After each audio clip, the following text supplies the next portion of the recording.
السلام علیکم ورحمۃ اللہ وبرکاتہ. الحمد للہ نحمده ونستعینه ونستغفره ونؤمن به ونتوکل علیہ ونعوذ باللہ من شرور انفسنا ومن سیئات اعمالنا من يهده الله فلا مضل له ومن يضلله فلا هادي له واشهد ان لا اله الا الله واشهد ان محمدا عبده ورسوله. اما بعد فان خير الحديث كتاب الله وخير الهدي هدي محمد صلى الله عليه وسلم وشر الأمور محدثاتها وكل محدثة بدعة وكل بدعة ضلالة وكل ضلالة في النار. قال الله تبارك وتعالى في كلامه المجيد: أعوذ بالله السميع العليم من الشيطان الرجيم. بسم الله الرحمن الرحيم. يا أيها الذين آمنوا اتقوا الله حق تقاته ولا تموتن إلا وأنتم مسلمون واعتصموا بحبل الله جميعا ولا تفرقوا. وقال تعالى في مقام آخر: قال فبما أغويتني لأقعدن لهم صراطك المستقيم ثم لآتينهم من بين أيديهم ومن خلفهم وعن أيمانهم وعن شمائلهم ولا تجد أكثرهم شاكرين. اللهم صل على محمد وعلى آل محمد كما صليت على إبراهيم وعلى آل إبراهيم إنك حميد مجيد. اللهم بارك على محمد وعلى آل محمد كما باركت على إبراهيم وعلى آل إبراهيم إنك حميد مجيد. تمام قسم کی حمد و ثنا، کبریائی اور بڑائی اس اللہ عز و جل کے لیے لائق و زیبا ہے جس نے ہمیں اور آپ کو پیدا فرمایا، اور بیش بہا درود و سلام اس ذات مبارکہ مقدسہ پر جو ساری کائنات کے لیے رشد و ہدایت بنا کر کے بھیجے گئے. برادران اسلام، نوجوان دوستوں، بزرگوں اور بھائیوں، آج بتاریخ 27 جمادی الثانی 1422 ہجری مطابق 15 ستمبر 2001 عیسوی کو مکتب تحت الجالیات قبا کی طرف سے جو منطقہ قصیب میں ہے یہ جلسہ عام منعقد ہوا ہے. اس جلسہ عام میں جس موضوع پر لب کشائی کرنے کا مجھے حکم ملا ہے وہ موضوع ہے اسلام اور قبروں کی پوجا. حقیقت یہ ہے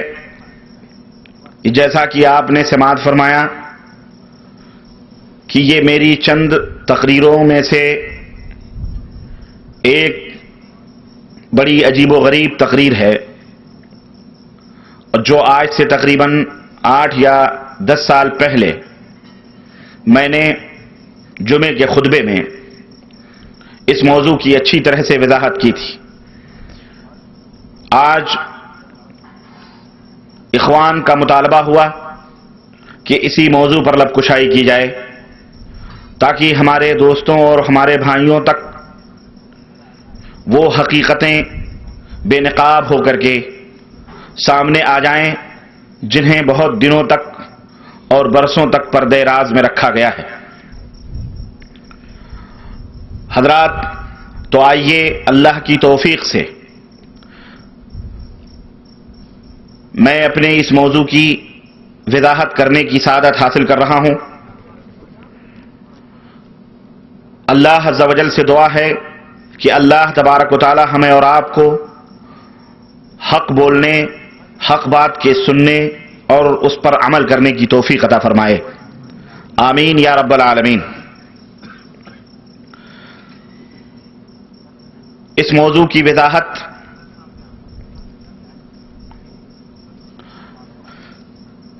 کچھ یوں ہے کہ آج بہت سارے مسلمانوں کے بیچ ہمارے ہندوستان،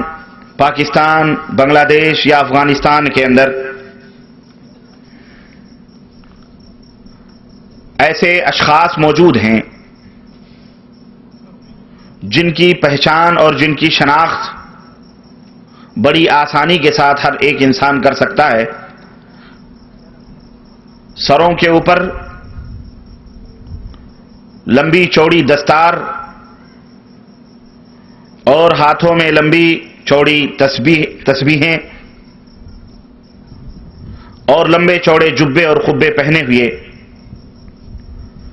شاہ کے نام سے یا پیر کے نام سے یا سجادہ نشین کے نام سے بیعتیں کرنے والے لوگ موجود ہیں. ہر ایک ان کا حلیہ دیکھ کر، ان کی شکل و صورت دیکھ کر آسانی کے ساتھ پہچان لیتا ہے یا پہچان سکتا ہے کہ یہ کسی دربار کے مجاور ہوں گے یا کسی خانقاہ کے پیر ہوں گے. لیکن حقیقت یہ ہے میرے عزیز کہ یہ لمبے لمبے جبے، یہ بڑے بڑے دستار، یہ لمبی لمبی داڑھیاں اور ہاتھوں میں لٹکائی ہوئی پکڑے ہوئے یہ تسبیح، یہ گندم نما جو فروش، یہ انسانوں کی شکل میں اسلام کو برباد کرنے والے شیطانی بھیڑیے ہیں جو قبروں کی اور مزاروں کی تجارت کرتے ہیں اور اس کی کمائی سے اپنا پیٹ بھرتے ہیں. اس بات کی بے حد ضرورت ہے کہ آج دنیا میں ان کی نقاب کشائی کی جائے تاکہ ہمارے جیسے بھولے بھالے مسلمان جو اپنے نبی حضرت محمد الرسول اللہ صلی اللہ علیہ وسلم سے بے حد عقیدت اور محبت کرتے ہیں، ان کی ریشہ دوانیوں اور فریب کاریوں سے آگاہ ہو جائیں اور اسلام کی حقیقی اور اصلی شکل و صورت ان کے سامنے آ جائے اور وہ صحیح راستوں پر آ جائیں. یہ اس وقت کا نہایت ہی حساس نقطہ ہے، اس دور کا نہایت ہی سلگتا ہوا موضوع ہے، اور اللہ کی توفیق سے اس موضوع پر جو 8-10 سال پہلے میری تقریر ہوئی ہے، جو کیسٹیں دنیا کے اندر پھیلی ہیں بے شمار اور ہزاروں لاکھوں کی تعداد میں، ہمارے دوستوں نے، اسلام کے جیالوں نے، اسلام کی غیرت رکھنے والوں نے جب ان باتوں کو سنا ہے تو اللہ کے فضل و کرم سے ان کے سینے جگمگا گئے، قرآن و سنت کی روشنیوں سے ان کے کلیجے ٹھنڈے ہو گئے اور انہوں نے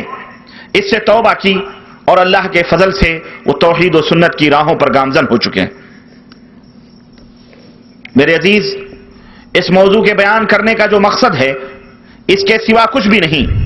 کہ اس امت محمدیہ صلی اللہ علیہ وسلم کو اس کی صحیح منزل دکھلا دی جائے اور اللہ اور اس کے رسول صلی اللہ علیہ وسلم کی فرمان کی روشنی میں ان مزاروں کے عرس اور میلے، ناچ اور گانے، نظر و نیاز، قوالیوں اور بھگڑوں کی حقیقت کو لوگوں کے سامنے کھول کر کے بیان کیا جائے. کسی کی دل آزاری مقصود نہیں ہے اور نہ ہی کسی کے اوپر طنز کرنا مقصود ہے، چونکہ یہ بندے ناچیز بھی آج سے کچھ دنوں پہلے تقریباً 1982 کے اندر 1982 سے پہلے یہ ناچیز بھی انہی قبروں کا رسیہ رہا ہے اور اسی میدان کا کھلاڑی ہے اور انہی دھوم دھڑکوں، میلوں اور ٹھیلوں کا بہرحال وہ رسیہ تھا اور پیر کا خاص معتقد تھا، بلکہ ان کا خاص خادم بھی تھا. میں اندر اور باہر کا جانکار تھا. اس لیے یہ اللہ کا شکر ہے کہ مجھے ان حضرات سے زیادہ جانکاری حاصل ہے جو صرف مرید ہوتے ہیں، جو صرف ان کے جوتے اٹھاتے ہیں، جو صرف پیر و مرشد کے ظاہری اعمال کو دیکھ کر ان کے ہاتھ اور پاؤں کو چومتے اور چاٹتے ہیں. اور آپ کو پتا ہے یہ مثل اچھی طرح سے مشہور ہے کہ گھر کا بھیدی لنکا ڈھائے. میں چونکہ اس ماحول کا پروردہ، اس ماحول میں میں نے آنکھیں کھولی اور میں اندر اور باہر کا جانکار میرے عزیز. لیکن جب اللہ عز و جل نے مجھ ناچیز کو ہدایت عطا فرمائی اور اس ضلالت و گمراہی سے میں نے توبہ کیا تو دل میں ایک ٹیس اٹھتی ہے، دل میں ایک درد اٹھتا ہے کہ اپنے مسلمان بھائیوں کو بھی ان حقیقتوں سے آگاہ کر دوں جو خود میں نے اپنی آنکھوں سے دیکھی ہیں، جو خود میں نے کیے ہیں، تاکہ ہو سکتا ہے کہ اللہ تبارک و تعالی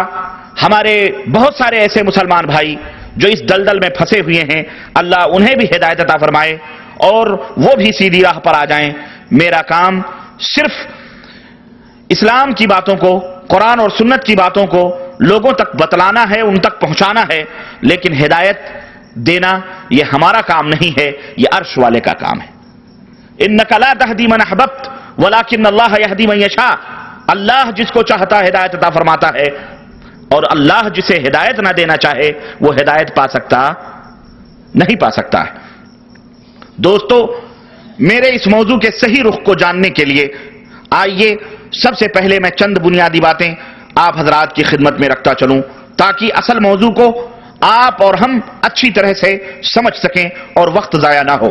کیونکہ بغیر ان پوائنٹس کو، بغیر ان نکات کو سمجھے ہوئے ہم اصل بات کو نہیں سمجھ سکتے ہیں۔ یہ وہ پوائنٹس ہیں، یہ وہ مرکزی نقطے ہیں جنہیں سمجھ لینے کے بعد بہت سارے شکوک اور شبہات خود بخود ختم ہو جائیں گے، اور مجھے بھی اختصار کے ساتھ بات کرنے میں اور سمجھانے میں آسانی ہوگی۔ ممکن ہے کہ بات ذرا لمبی ہو، لیکن میں آپ حضرات سے ایک درخواست کروں گا کہ اگر گفتگو تھوڑی لمبی ہو جائے تو اللہ کے لیے قطعاً اکتاہٹ کا شکار نہ ہونا، کیونکہ انشاءاللہ تبارک تعالی یہ وہ باتیں ہیں جو اس سے پہلے شاید کیسٹوں کے ذریعے سے آپ نے سنی ہو، لیکن اس سے پہلے اگر آپ نے وہ کیسٹیں نہیں سنی ہیں تو یقیناً آپ نے کہیں نہیں سنی ہوں گی، نہ ہی آپ کو اس بارے میں کوئی جانکاری ہوگی۔ تو اس لیے میں تھوڑی دیر کے لیے، تھوڑے وقفے کے لیے میں آپ حضرات کے دل و دماغ کو اپنی طرف متوجہ رکھنے کے لیے میں آپ سے ایک بھیک مانگوں گا کہ وہ یہ ہے کہ آپ اپنے ذہن و دماغ کو ہمارے حوالے کریں اور ہماری باتوں کو بغور سنیں۔ جب تک باتوں کو اچھی طرح سے آپ سنیں گے نہیں، یہ باتیں آپ کی سمجھ میں آنے والی نہیں ہیں۔ اور بات بڑی ہی سیدھی سادی ہے، بات یا تو رب کے قرآن کی ہے یا محمد الرسول اللہ صلی اللہ علیہ وسلم کے فرمان کی ہے، بغیر کسی لاگ لپیٹ کے انشاءاللہ تبارک و تعالی یہ باتیں آپ کی سمجھ میں آئیں گی۔ میری گفتگو کے جو اہم پوائنٹس ہوں گے ان کو میں آپ حضرات کی خدمت میں رکھنا چاہ رہا ہوں۔ سب سے پہلے انشاءاللہ تبارک و تعالی شرک کی تعریف کی جائے گی۔ شرک کی تعریف یعنی شرک کس کو کہتے ہیں، شرک کی قباحت کیا ہے، شرک کا معنی اور مفہوم کیا ہے، عبادت کس کو کہتے ہیں، عبادت کا مفہوم کیا ہے، کیا چیزیں عبادت کہلائی جاتی ہیں۔ اسی طرح سے نمبر 2، مشرکین مکہ اور نبی کریم صلی اللہ علیہ وسلم کے زمانے کے جو لوگ تھے ان کا شرک، اور ان کا شرک کیا تھا۔ اللہ رب العزت کے بارے میں ان مشرکین مکہ کا ایمان اور عقیدہ کیا تھا، وہ کفار جن میں نبی کریم صلی اللہ علیہ وسلم نبی اور رسول بنا کر کے بھیجے گئے، ان کا عقیدہ کیا تھا۔ قرآن کریم کی آیات کی روشنی میں انشاءاللہ تبارک تعالی میں ان کے عقیدوں کو آپ کی خدمت میں رکھوں گا۔ اسی طرح سے نمبر 3، مشرکین مکہ کو کافر کیوں کہا گیا، مشرکین مکہ کو مشرک کیوں کہا گیا، ان سے جنگیں کیوں لڑی گئیں، ان کے مال و دولت کو حلال اسلام نے کیوں قرار دیا، ان کی عورتوں اور ان کی بہو اور بیٹیوں کو اسلام نے بادی کیوں قرار دیا، انہیں قتل کیوں کیا گیا، ان کی جائیداد کو اسلام نے مال غنیمت کیوں شمار کیا۔ انشاءاللہ اس کے اوپر بھی گفتگو ہوگی۔ نمبر 4، موجودہ دور کے جو مسلمان ہیں، موجودہ دور کے جو مسلمان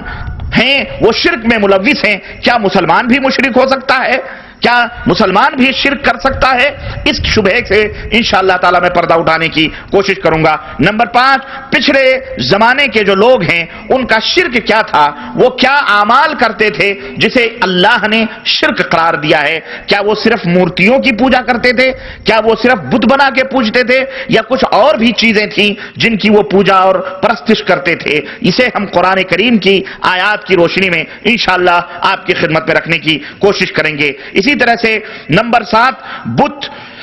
پیڑ پودے، شجر حجر، انبیاء اولیاء فرشتے، قرآن سے ان سب کی دلیلیں انشاءاللہ تعالی وہ جو پوچھتے تھے ہم آپ کی خدمت میں رکھیں گے۔ اور نمبر 8، وہ ان چیزوں کے ساتھ کون سے اعمال کرتے تھے، کیا کام کرتے تھے جسے اللہ عز و جل نے عبادت قرار دیا ہے، اور بتلایا یہ عمل کرنے سے، یہ حرکت کرنے سے عبادت میں یہ چیز شامل ہوتی ہے۔ اللہ رب العزت کی فضل اور اس کی توفیق سے انشاءاللہ میں یہ تمام سب باتیں آپ کی خدمت میں رکھوں گا۔ تو آئیے سب سے پہلے ان نکات کو سمجھ لینے کے بعد آئیے سب سے پہلے ہم شرک کس کو کہتے ہیں اس کو سمجھنے کی کوشش کرتے ہیں۔ میرے عزیز، میرے دوست،